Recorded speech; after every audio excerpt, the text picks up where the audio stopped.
महालक्ष्मी अष्टकम्।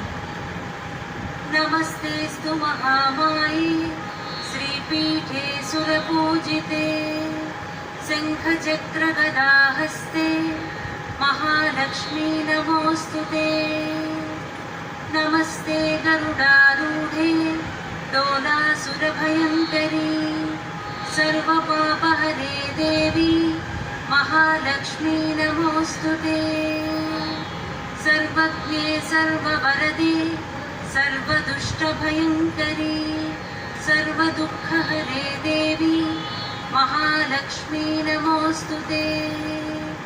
सिद्धिबुद्धिप्रदे देवी मुक्तिमुक्तिप्रदायिनी मन्त्रमूर्ते सदा देवी महालक्ष्मी नमोऽस्तुते। आद्यन्तरहिते देवी आदिशक्तिमहेश्वरी योगज्ञे योगसम्भूते महालक्ष्मी नमोऽस्तुते।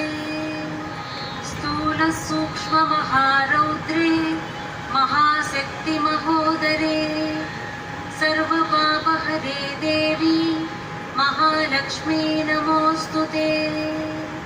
पद्मासनस्थिते देवी परब्रह्मस्वरूपिणी परमेशी जगन्मातः महालक्ष्मी नमोऽस्तुते।